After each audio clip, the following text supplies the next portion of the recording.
네, 25장에서도 사무엘의 죽음을 말했었습니다. 그런데 여기서도 다시 언급하고 있습니다. 또 사울은 신접한 자와 박수를 그 땅에서 쫓아냈었다고 말합니다. 이런 행동을 보면은 사울은 사무엘을 따랐던 사람이고 하나님을 믿었던 것은 분명합니다. 그러나 우리가 곧 깨닫게 되는 것은 사울왕은 마치 혼합주의자와 같은 사람이라는 점입니다.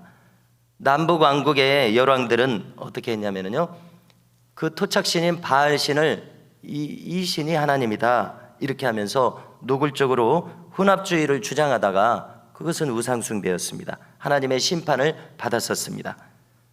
그런데 사울왕은 어떻게 지금 하고 있습니까? 신접한 자와 박수를 쫓아내면서 하나님 편에 선 것처럼 보입니다. 하나님의 이름으로 행하고도 있습니다. 그러나 여러 번 우리가 이 사무엘서 말씀을 통해서 확인하게 되듯이 겉으로만 그렇게 하지 그의 마음 깊이에서는 하나님을 진실로 경외하고 있지 않습니다. 그리고 바로 이 점이 사울왕이 스스로 멸망으로 치달아간 원인이 되었습니다. 이처럼 때로는 대놓고 불순종하는 것보다 은근히 불순종하는 모습, 겉과 속이 다른 위선적인 불순종과 불신앙이 대단히 위험하다는 것을 확인하게 됩니다. 그런데 오늘 말씀을 보니까 신접한 자들을 자기가 다 쫓아냈으면서도 궁지에 몰려서 답답하게 되니까 어떻게 합니까? 엔돌에 있는 신접한 여인을 찾아갑니다. 자, 엔돌의 위치는 나사렛이 갈릴리 남쪽이지 않습니까? 그 나사렛에서 동남쪽에 있는 다볼산 바로 아래입니다. 오늘 내용을 보니까 블레셋은 수넴까지 쳐들어왔습니다. 나사렛 근처입니다. 또 길보아 산에 이스라엘이 진쳤다고 하는데 그것은 이제 다볼산 더 아래쪽 남쪽입니다. 그러니까 이스라엘의 갈릴리 아래 북쪽에서 지금 그 전쟁이 벌어질 찰나입니다. 자, 이 블레셋이 군사를 일으켜서 침략을 한 것에 대해서 사울왕은 꿈으로, 우림으로, 선지자로 하나님께 응답을 구했습니다. 그러나 응답하시지 않는 겁니다. 이미 하나님께서는 사울에 대해서는 말씀하시지 않고 있었습니다. 계속해서요. 그러니까 하도 이제 전쟁이 임박해 있으니까 너무나 답답한 상황이죠. 그래서 궁여지책으로 이 신접한 여인을 찾아간 겁니다. 그래서 우리는 이 사울이 참 비극적인 인물인 것을 확인합니다. 성경 곳곳에서 이 꿈에 대해서는 뭐라고 말씀하시냐면요, 이 꿈을 통해서 하나님께서 말씀하신다고 합니다. 그러므로 우리는 너무 이 지성적인 신앙으로 가다가 이런 걸 다 무시하면 안 되겠습니다. 그렇구나. 왜냐하면 성경이 밝히 말씀하고 있으니까요. 이것이 치우치면 안 되겠지만은요. 그런가 하면 우리가 무엇을 알아야 되냐면 마귀도 꿈을 넣어준다는 것입니다. 가룟 유다에게 생각을 넣어주듯이 꿈을 넣어줍니다. 그러니까 자칫 우리가 깨어있지 못하면 이것을 간파하지 못하는 것입니다.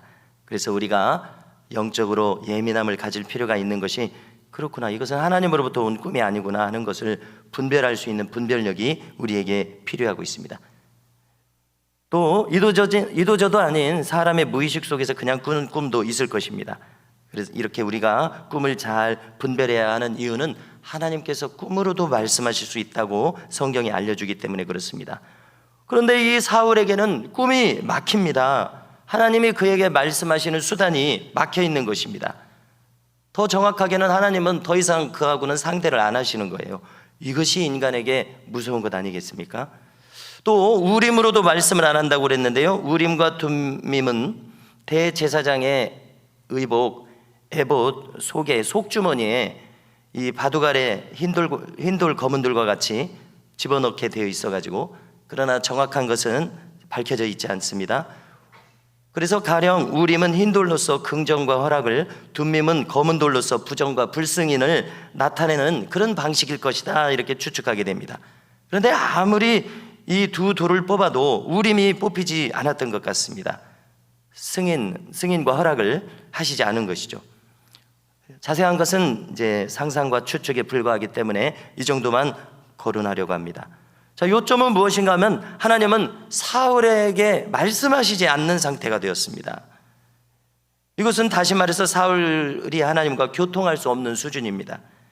그래서 우리가 주일에도 거론했습니다마는 그 사람됨이 참 중요한데요, 이 존재값이 밑바닥으로 떨어졌음을 보여주고 있습니다.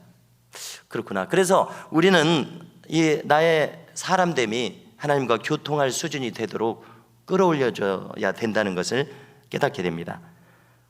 그래서 사울은 몰래 변장을 했습니다. 신접한 여인을 찾아갔습니다. 부하 2명과 함께요. 그리고 죽은 사람의 영을 끌어올리라고 합니다. 이것은 모세오경에 금하여져 있는 행위입니다. 자, 그 여인은 사울왕이 지금 금했습니다. 왕인지 모르고요. 그래서 올무에 걸려서 나를 죽게 할 셈이냐고 이렇게 항의합니다. 그러자 사울왕은 여호와의 이름으로 맹세한다고 여인을 안심시키면서 사무엘의 영을 끌어올려 달라고 합니다. 자, 이렇게 사울왕은 접신을 청하고 초혼을 하면서도 여호와의 이름으로 맹세를 운운하고 있습니다. 그래서 우리는 이 자의 보좌에 자기가 지금 올라앉아 있습니다. 사울은. 그래서 비극적인 것이죠. 그래서 우리는 이 자의 보좌에 내가 앉아 있으면 안 되고 주님께서 앉아 계신 것을 추구하는 우리가 되어야 하는 것을 알 수가 있죠. 그래서 그럼으로써 나의 언행심사가 올바르게 이루어질 수 있음을 깨닫게 됩니다. 그러자 이제 여인이 깜짝 놀라게 됩니다. 당신은 지금 사울왕 아니냐고 소리칩니다. 그러자 사울왕이 두려워하지 말아라, 계속 진행하라 시킵니다.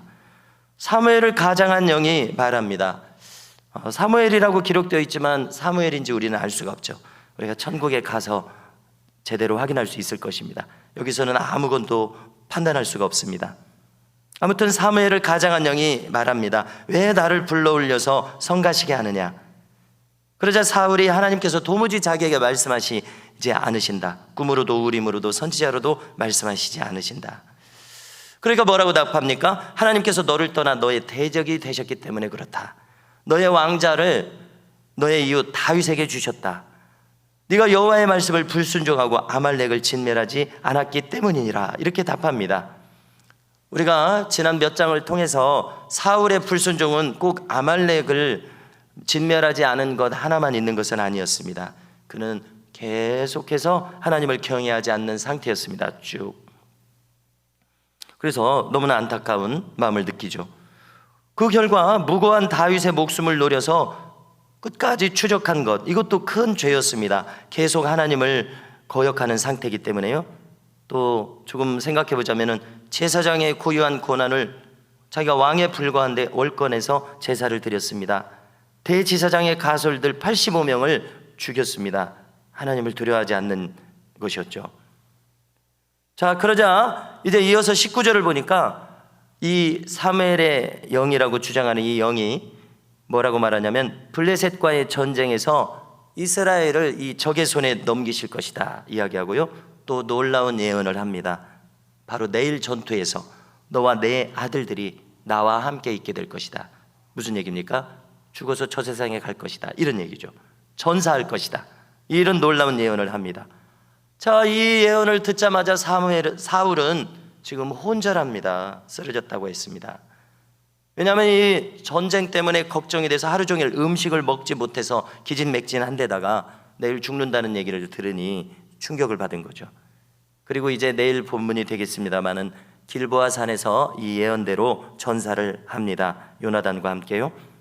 자, 이처럼 영적인 세계는 무엇을 말씀합니까? 반드시 사필 규정을 말하고 있습니다. 인과응보가 있음을 말하고 있습니다. 세상에서만 말하는 것이 아니라 성경에서도 이것을 말하고 있습니다. 그 이유는 단순합니다. 하나님은 의로운 하나님이시기 때문에 그렇습니다. 이것이 하나님이 정하신 법이십니다. 자, 우리가 그제 본문에서도 다윗이 사울왕에게 외쳤었습니다. 당신과 나 사이에 누가 옳은 자인지 하나님이 판단하실 것이다. 지금 그렇게 되기 직전입니다. 하나님의 판단과 심판이 임하기 직전입니다. 내일이면 길보아 산에서 전투가 벌어지는 것이죠. 그러므로 우리는 이 사울왕의 예를 타산지석으로 삼아야겠습니다. 성경에서 한 인물에 대해서 이렇게 깊이 길게 자세히 이야기해 주는 특별한 인물입니다. 타산지석으로 삼아야 될 그런 인물이라서 그렇죠. 자, 그래서 이 사울과 반대로 사무엘과 다윗은 어떻게 행했습니까? 그들은 늘 하나님의 뜻을 구했습니다.